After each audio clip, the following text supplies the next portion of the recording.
Haley clutched her side again. What was that? The 100th time today, she thought. The pain was severe, but what hurt the most was that nobody would believe her. She had been told by more than one person that the pain she felt was merely in her head. But after the pain continued, finally one doctor asked her to come in for treatment. Her father wasn't pleased, to say the least. Haley loved swimming ever since she started at the young age of 18 months old, now 16 years old. She's more passionate than ever to pursue her dream. On one day, Haley was having her routine practice and noticed that she wasn't as graceful as she normally was. Just as she was about to reach to one side of the pool, she clutched her side as she felt an intense pain in her abdomen. Haley's team helped her out of the pool to the safety of the solid ground. She could barely move with how intense the pain was. It had her pinned in place as she tried to take deep breaths. The lifeguard present didn't know what to think and decided it best to call her parents. While Haley may have escaped the icy depths of the water, this was only the start of her problems. Haley dismissed the pain as just a pulled muscle, but soon she realized the pain was only getting worse and had no intentions of going away soon.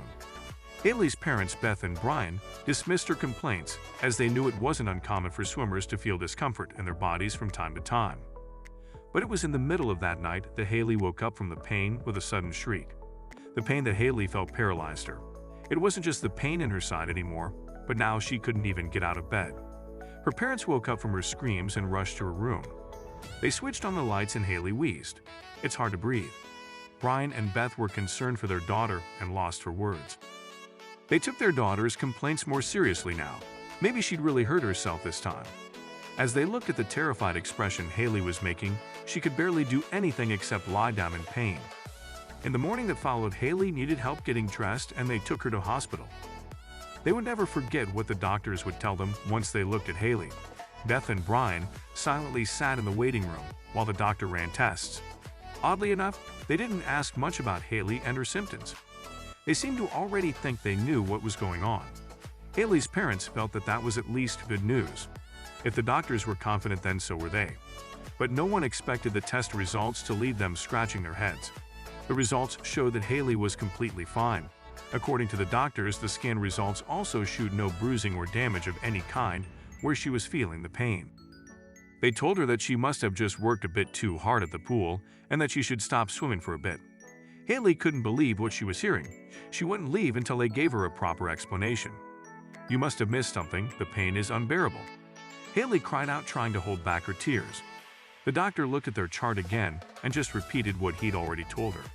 She was fine. Nothing came up on any of the tests. At the very end, they finally told her something that would leave her speechless. How could they insinuate that? With every test coming back with nothing, the doctors told her it must be due to stress, that the pain she was feeling was made up. Haley picked herself off the chair and ran out of the doctor's office. She was crying. No one believed her. Would she just have to endure this pain forever and forget about her dreams of becoming an Olympic swimmer? She needed help from someone. Haley's dad found his daughter sobbing in the hospital car park. Although she was a teenager with typical teenage problems, there was no reason to think the physical pain she was suffering was psychosomatic. Did they think she was doing this for attention? Brian promised his daughter he would get to the bottom of what was going on, but in reality, he didn't know where to turn. By this point, even strapping on a backpack or using a hairdryer left Haley crying in pain. Brian was furious that a doctor would even suggest to his suffering little girl that this was all in her head. So he did what any father would do. He got to work looking for the best doctors in the country to get Haley well again. And right from the outset, he faced nothing but obstacles. Brian was recommended a top doctor by a friend from work and took Haley directly to see him.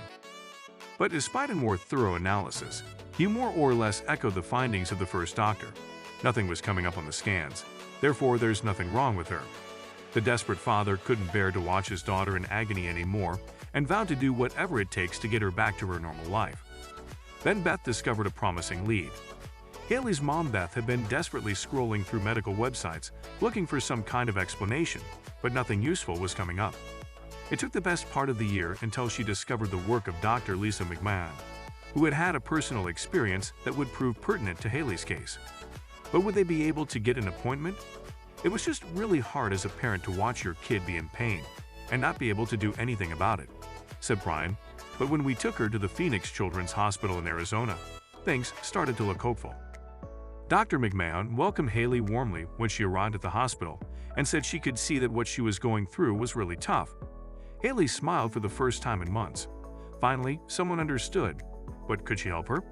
Dr. McMahon put her hand on Haley's shoulder and told her everything was going to be all right. The budding Olympian swallowed hard as she watched Dr. McMahon go through all the same tests as the previous doctors.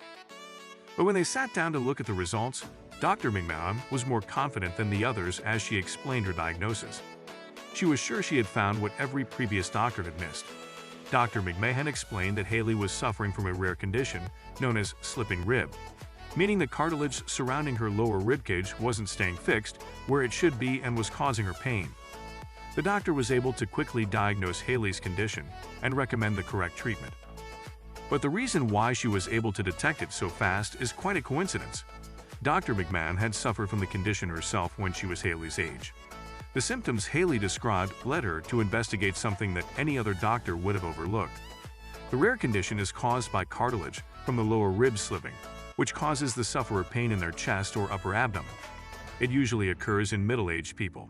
But diagnosis was one thing, successful treatment would be another altogether, and Haley's dad was dreading it. As she prepared for her first session of physical therapy, he knew she had a long and painful journey ahead of her. Was it going to hurt even more?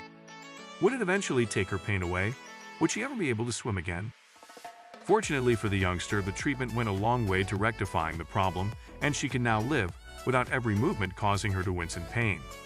She was even given a designer swimsuit from her idol Missy Franklin, who was touched by her story of recovery. "I am most definitely feeling better," said Haley. "It's nice to be able to live again without having to worry about your ribs popping. Can you imagine living a whole year in pain without knowing what was causing it?"